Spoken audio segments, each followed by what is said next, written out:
அஸ்ஸலாமு அலைக்கும் வரஹ்மத்துல்லாஹி வபரகாத்துஹு. இந்த வசனம் குரானிலே கூறப்பட்டுள்ளது.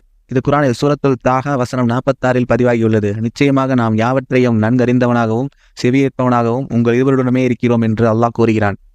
இந்த வசனம் எதற்காக, யாருக்காக கூறப்பட்டுள்ளது? சூரத்துல் தாஹா 43வது வசனத்தில் அல்லாஹ் கூறியிருக்கிறான். அல்லாஹ் சுப்ஹானஹு வ தஆலா மூசா நபியிடமும் ஆரூன் நபியிடமும் கூறினார், நீங்கள் இருவரும் ஃபிரௌனிடம் செல்லுங்கள், நிச்சயமாக அவன் வரம்பு மீறிவிட்டான்.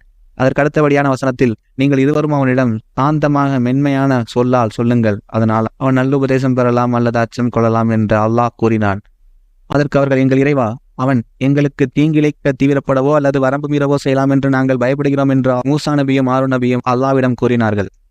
அதற்காக தான் அல்லாஹ் கூறினான், நீங்கள் இருவரும் அஞ்ச வேண்டாம், நிச்சயமாக நான் யாவற்றையும் செவியேற்பவனாகவும் பார்ப்பவனாகவும் உங்கள் இருவருடனுமே இருக்கிறேன் என்று அல்லாஹ் கூறினான். சுப்ஹான் அல்லாஹ். அல்லாஹ் அவர்களிடம் இருக்கும் அச்சத்தை போக்குவதற்கு இவ்வாறு அவர்களிடம் கூறியிருக்கிறான். இந்த வசனத்தின்படி நாம் நினைவு கூற வேண்டியது என்னவென்றால், இந்த உலகத்தில் எவ்வளவு செல்வம் படைத்தவராக இருந்தாலும் சரி, எவ்வளவு அதிகாரம் படைத்தவராக இருந்தாலும் சரி, பலம் வாய்ந்தவராக இருந்தாலும் சரி, அல்லாஹ் ஒருவன் தான் அவர்கள் எல்லாற்றையும் விட சிறந்தவன் என்று நாம் விளங்கிக் கொள்ள வேண்டும். அல்லாஹ் ஒருவனே போதும் என்று விளங்கிக் கொள்ள வேண்டும். எந்த நிலையில் இருந்தாலும் சரி, அல்லாஹ் ஒருவனே பெரியவன் என்று நாம் உணர்ந்து கொள்ள வேண்டும். அல்லாஹ்வோட உதவி நமக்கு இருந்தால் நாம் யாவரையும் வெற்றி பெறலாம் என்ற ஒரு எண்ணம் நம் மனதிற்குள் வர வேண்டும். இந்த சமயத்தில் ஃபிரௌன் எவ்வளவு அதிகாரம் படைத்தவனாக, ஒரு பலம் வாய்ந்தவனாக, சக்தி வாய்ந்த மன்னனாக இருந்தான். மூசா நபிக்கும் ஆரூன் நபிக்கும் ஏற்பட்ட பயத்தினை அல்லாஹ் இவ்வாறு தான் அவர்களுக்கு தைரியத்தை வரவைத்தான். நமது வாழ்க்கையிலும் நமக்கும் இவ்வாறு கஷ்டங்கள், துன்பங்கள் இவையெல்லாம் சந்தித்திருந்திருப்போம்.